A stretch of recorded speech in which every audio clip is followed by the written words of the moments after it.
আসসালামু আলাইকুম সবাইকে। তো আজকে আমি চলে গিয়েছিলাম বাতিঘরে। বাতিঘর আমার অনেক পছন্দের একটা জায়গা।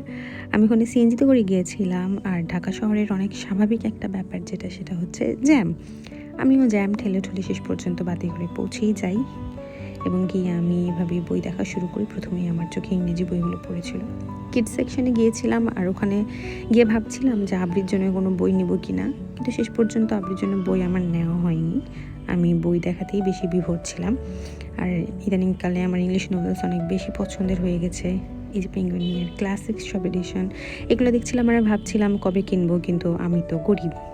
এরপরে আমি পেমেন্ট সেকশনে কিছুক্ষণ সময় দিয়ে তারপরে আশপাশটা দেখছিলাম। ওই যে বাতিঘরের সেই সুন্দর দরজা। এরপর আমার নিচে নামা হয় লিফট করে নিচে নামার পর আমি বাইরে চলে যাই এবং বিশ্ব সাহিত্য কেন্দ্রের বাইরের পরিবেশটা ঠিক এরকমই আমার খুব পছন্দের। আর এই যে আমি নিয়েছি কিছু বুকমার্কস। টাটা।